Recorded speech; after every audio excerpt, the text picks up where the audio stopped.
Pues bien, al cierre de nuestro curso vamos a ver eh, algo de geometría plana. Eh, Viene bastante de esto en el contenido, entonces lo vamos a ver el día de hoy y para tal efecto vamos a analizar la siguiente gráfica. Aquí tenemos nosotros una línea. Ok. Si vamos nosotros a pensar las cosas en, en cuestión de números, ¿sí? Tenemos la unidad. Primero que nada, bueno, tenemos el 0, luego la unidad, luego el número 2, luego el número 3, 4, 5. Si lo quisiéramos representar en líneas, podríamos pensar que la línea es el número 1. O sea, con una línea es una representación en el plano cartesiano, una línea recta, sin curvas, sin inclinación, nada, únicamente la pura línea.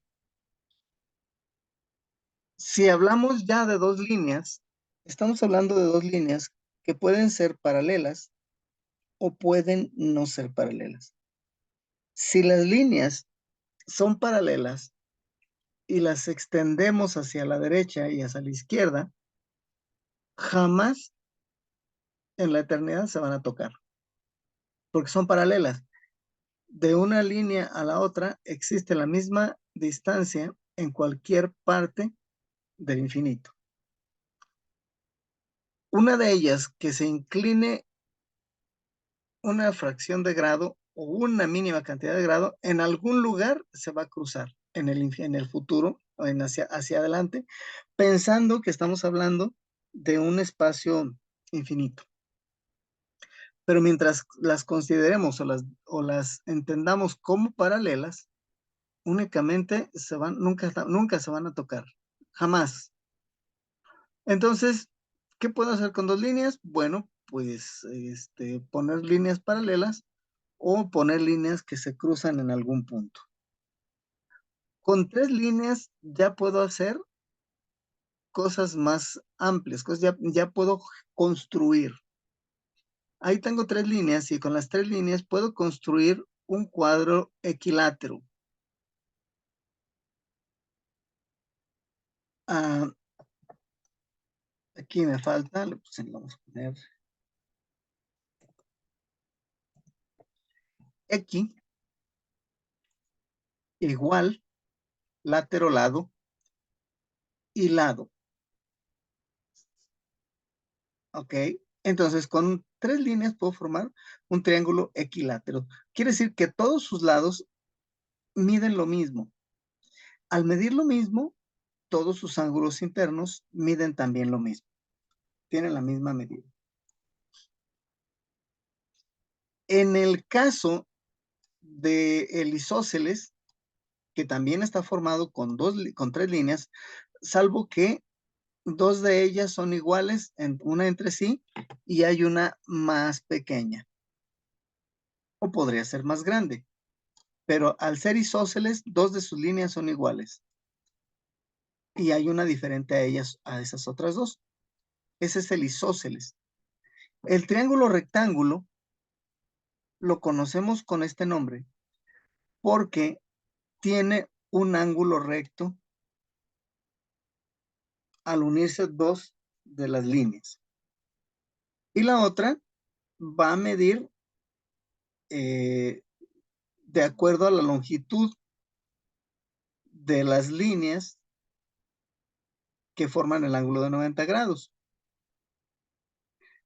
Las líneas, la longitud de las líneas que forman el ángulo de 90 grados va a determinar la longitud de la tercera línea que viene siendo la hipotenusa. En este caso, este ángulo es de 90 grados y esta línea siempre se va a llamar hipotenusa. Lo de los catetos lo veremos después. Se llama escaleno porque ninguno de sus lados son iguales. Van a escala, el más pequeño, el que le sigue y el más grande. Van a escala, por eso se llama escaleno. Vemos entonces aquí que con tres líneas puedo formar diferentes figuras geométricas. ¿Qué pasa con 4 líneas? Bueno, con 4 líneas puedo formar lo que es el cuadrado muy conocido. Y vale que lo analicemos y comprendamos algunas características de su figura.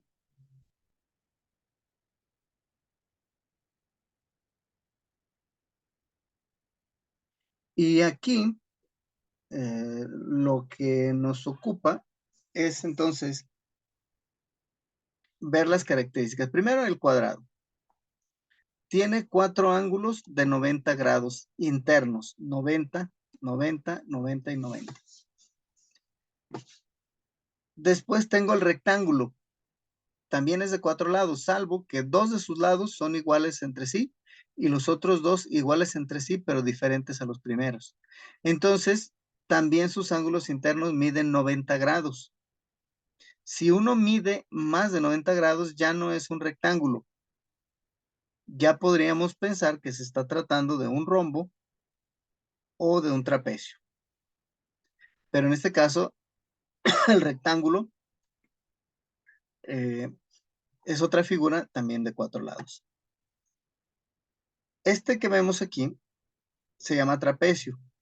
2 de sus lados son iguales y los otros 2 son diferentes entre sí, ¿correcto? Podrían ser 3 de esos lados iguales, es decir, este y este podrían ser iguales,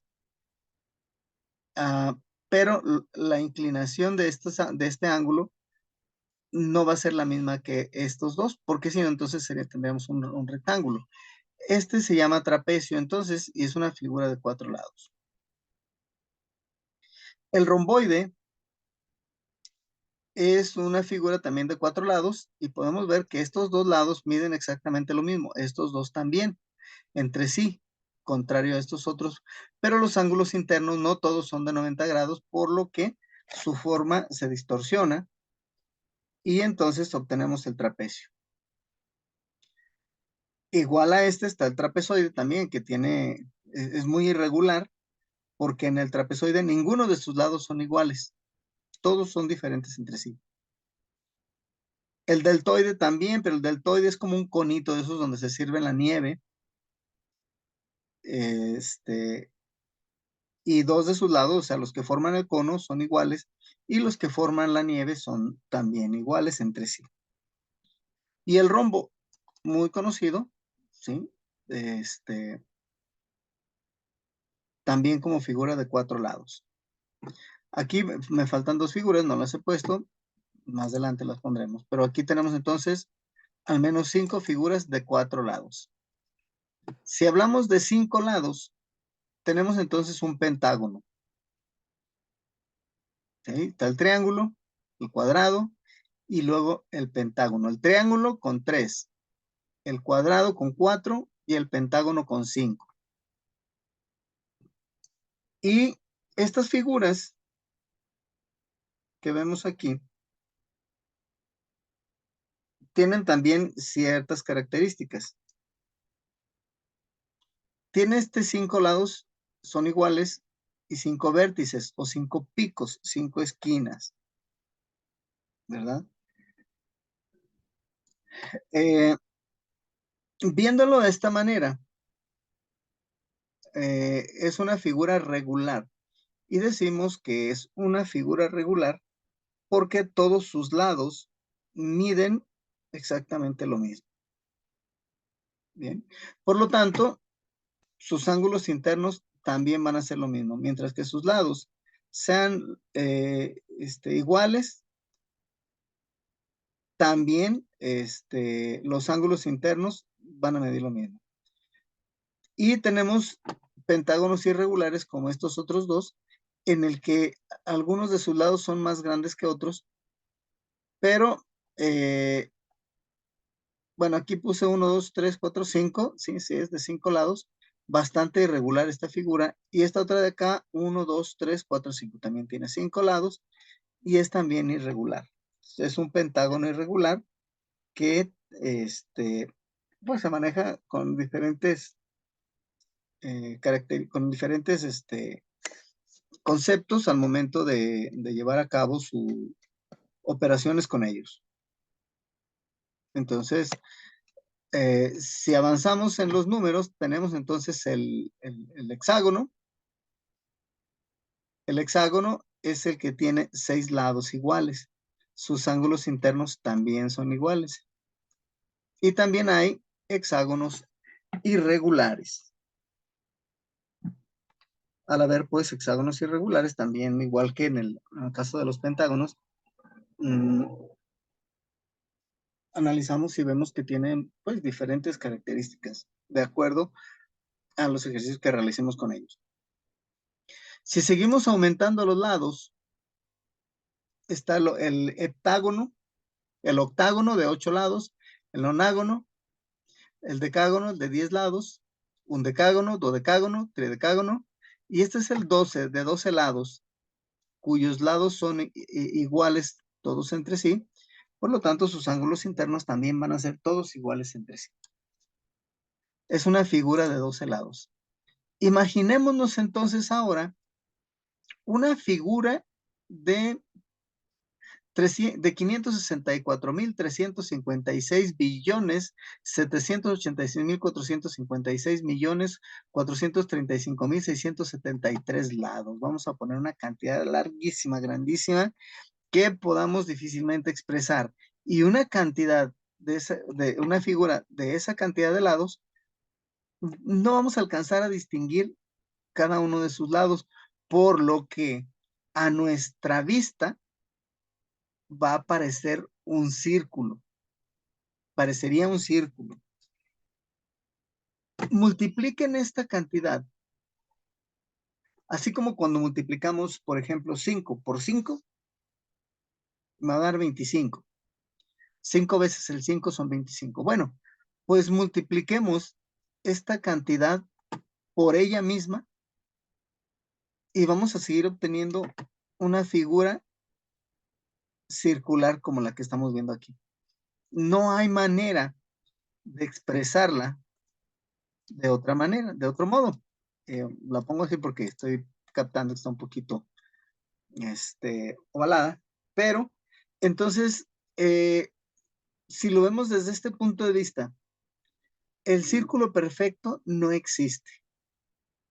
El círculo que conocemos nosotros lo vamos a identificar como una figura de lados infinitos.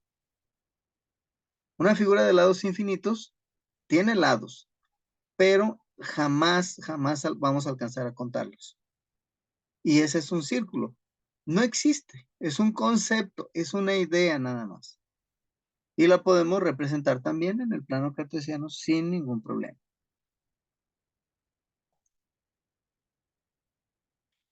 El círculo puede ser atravesado por diferentes líneas.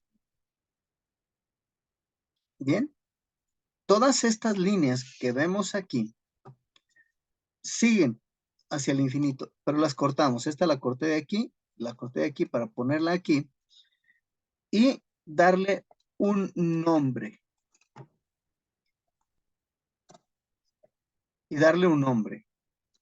Entonces, esta figura que vemos aquí, primero que nada tenemos un círculo, tomando en cuenta que es un círculo de lados infinitos. El tamaño del círculo va a estar determinado por el diámetro. El diámetro es aquella distancia que existe de un punto cualquiera del círculo hasta el otro punto más lejano de él sobre el mismo círculo. Aquí, si lo voy a ver así.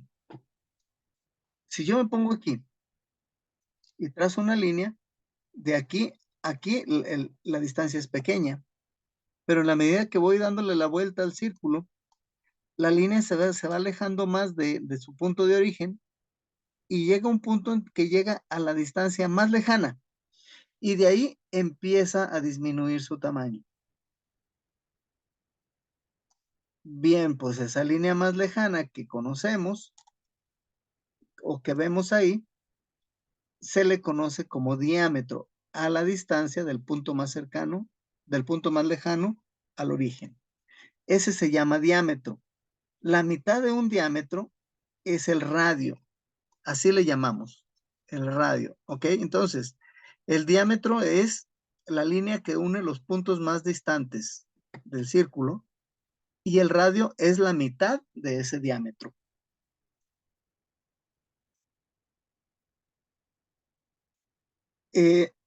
Hacia cualquier lado que yo gire el radio, va siempre a mantener la misma distancia porque parte del origen, parte del mero centro. Entonces va a medir lo mismo hacia donde quiera que lo gire. Este va a ser el radio. La cuerda se llama a esta porción de línea, ya sea a esta o a otra que pase por aquí o a otra que pase por aquí.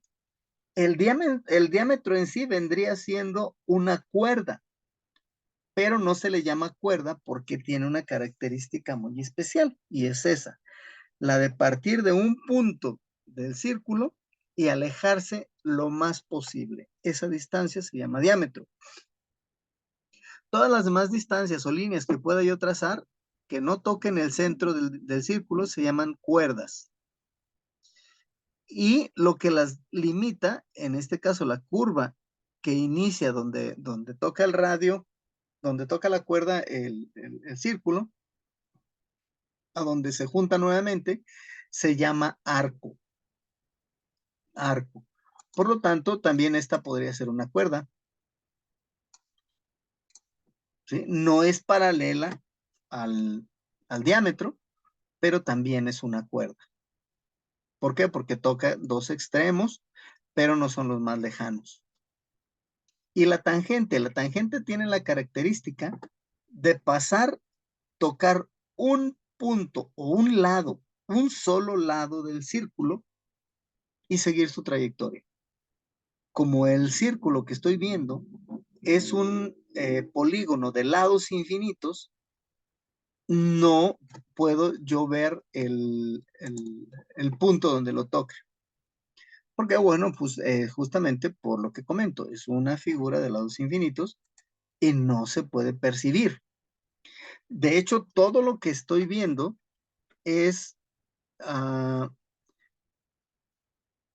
es un concepto, es decir, es una idea que tiene nombre, nada más. ¿Ok? Pero ninguna de estas figuras, vamos a ver, existe en realidad. Son ideas, son conceptos nada más. Expresamos estos conceptos en el plano cartesiano, en cualquier plano que podamos medir. Pero en sí, ninguna de estas figuras realmente existe. Las inventamos para expresar algo. Esta línea que yo tengo aquí, bien, también es una línea cualquiera y va hacia el infinito y viene del infinito. Analizamos un segmento y trazamos una recta perpendicular hacia ella, hacia esta línea. Es perpendicular la recta si forma un ángulo de 90 grados con respecto a la línea inicial, a la línea principal. Es un ángulo recto. Si mide 90, es perpendicular si el ángulo que forma con la línea es de 90 grados. Pero si es menor a 90 grados, estoy hablando entonces de un ángulo agudo. Y el complemento del otro lado va a ser un ángulo obtuso. De aquí a aquí, vamos a suponer que mida 60.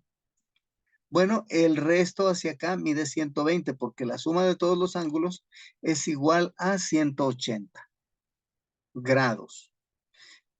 Entonces, si estoy hablando de esta parte del ángulo, estoy hablando del ángulo agudo y el lado contrario es el ángulo obtuso, abierto, agudo, cerrado. Son de entrada los tres principales ángulos que, que puedo manejar en trigonometría.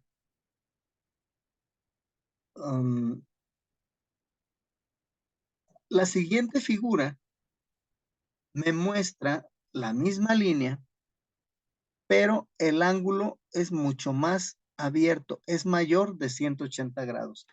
Este que tengo yo aquí se llama ángulo llano, porque está planito, está llano, como un llano. Es de 180 grados, pero si pasa más de 180 grados, entonces se llama ángulo cóncavo. Ángulo llano, 180 grados, ángulo cóncavo, 180 grados también. El ángulo completo es aquel que describe un círculo. O sea, esta línea se traza hacia acá y da la vuelta y queda sobre sí misma. Ese ángulo completo se llama círculo y es el de 360 grados.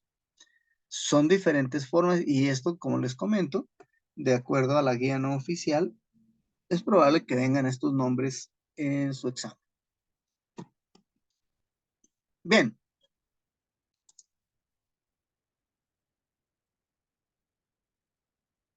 El ángulo obtuso o convexo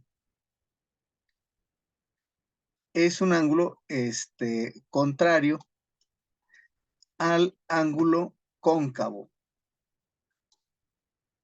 O sea, al cerrar, como es un ángulo completo, estamos hablando de un ángulo obtuso o de un ángulo convexo. Este es un ángulo cóncavo, lo contrario al cóncavo es convexo. Y aquí lo represento con una línea nada más.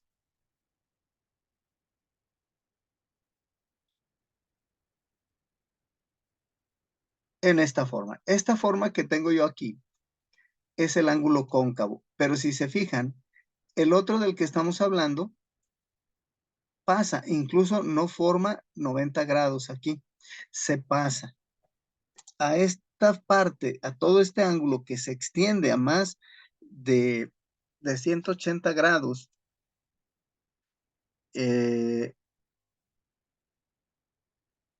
y pasa de 270 grados, porque más o menos hasta aquí serían los 270 grados. Si se pasa, ya es un ángulo convexo. Ya no le podemos llamar cóncavo.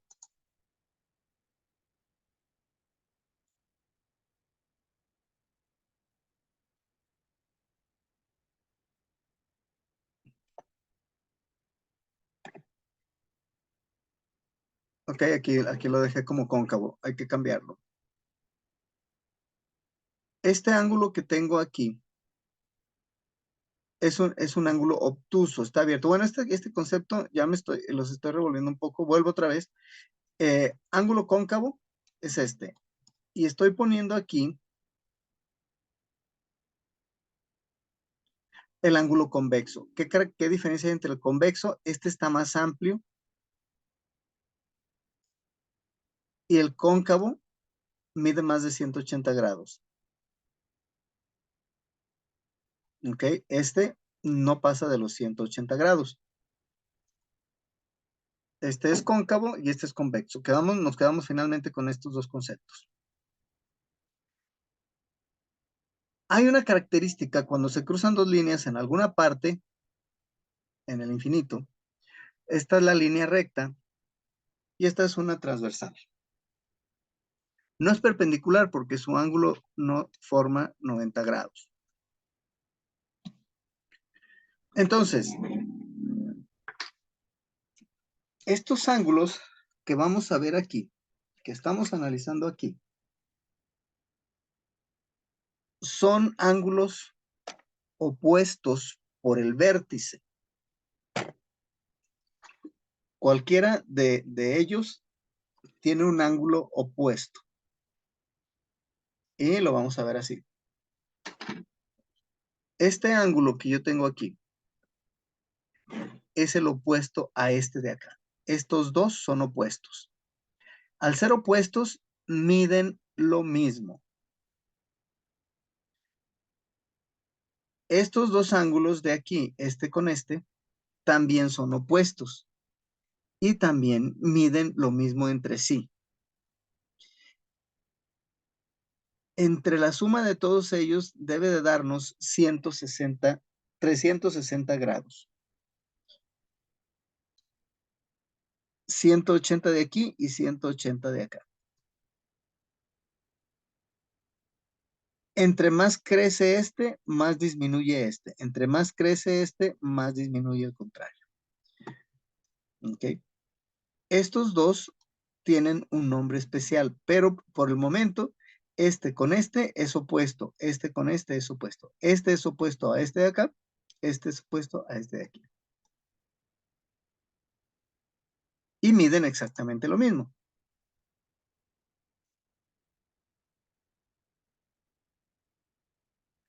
Y lo vemos así.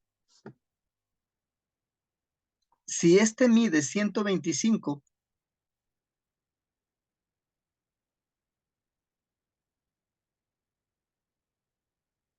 este tendría que medir 125.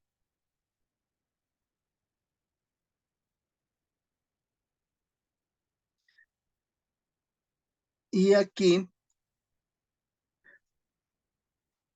no podría ser que este midiera, permítanme, hago una corrección aquí.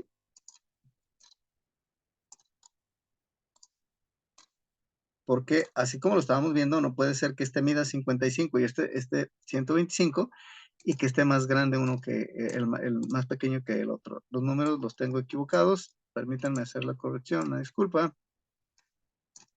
Y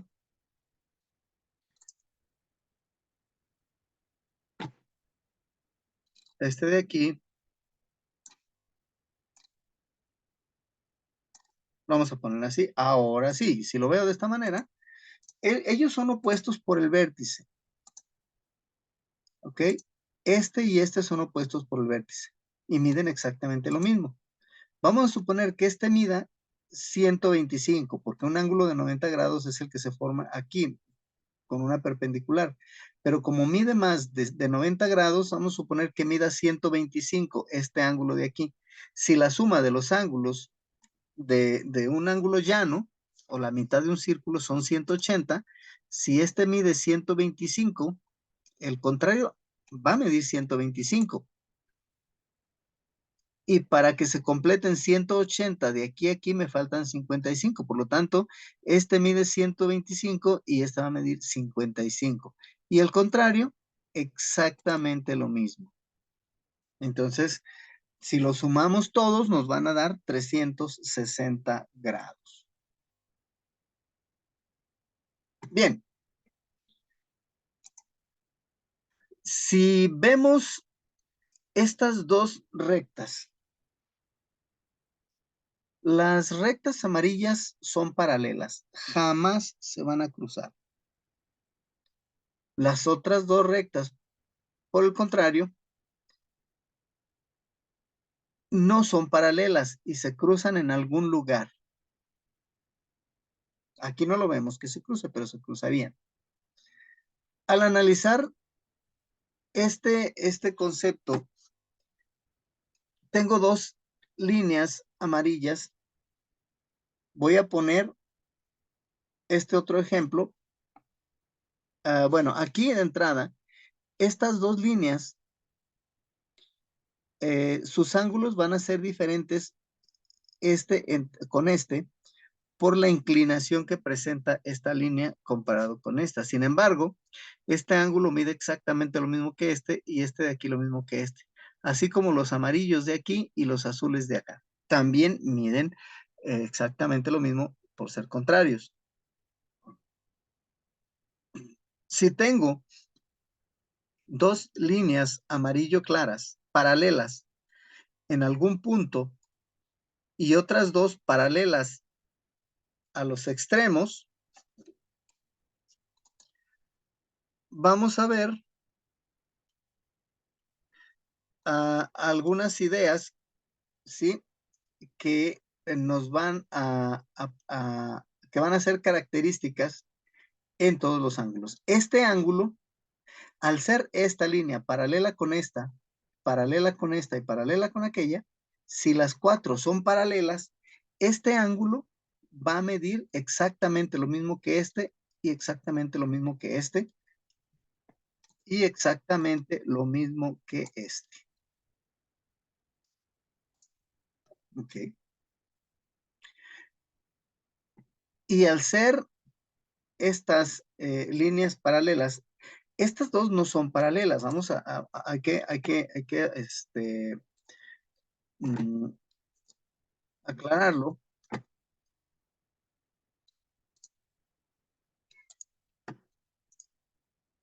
Y la voy a poner así un poquito más inclinada para que se note que no son paralelas entre sí. Aunque las mueva del modo que yo las mueva, si este ángulo o si esta línea yo la muevo hacia acá, bueno, este ángulo va a ser igualito a este,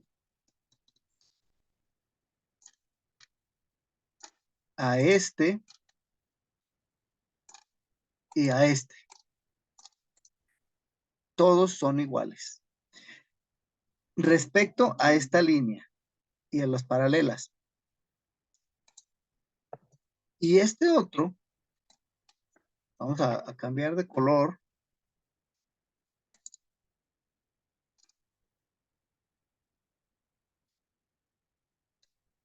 Aquí está, vamos a ponerle a este color. Este ángulo de aquí va a medir lo mismo que este de aquí, lo mismo que este de aquí y lo mismo que este de aquí. Eso dijo Tales de Mileto en el teorema de Tales. Bien. Y bueno, cierro esta presentación con esta figura. Este segmento es idéntico a este segmento. Las líneas miden exactamente lo mismo, aunque la perspectiva diga lo contrario. ¿Ok? Y bueno, sin moverlo mucho, vamos a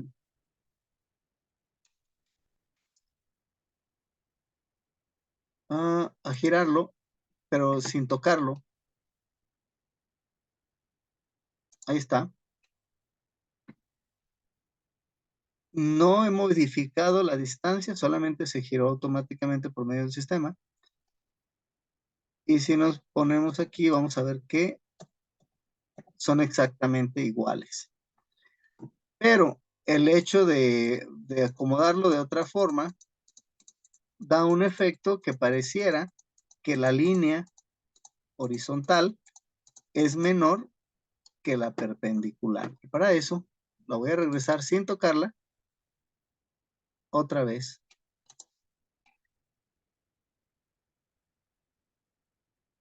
Y la pongo en su lugar. Ahí está. Un efecto visual nada más. Bien.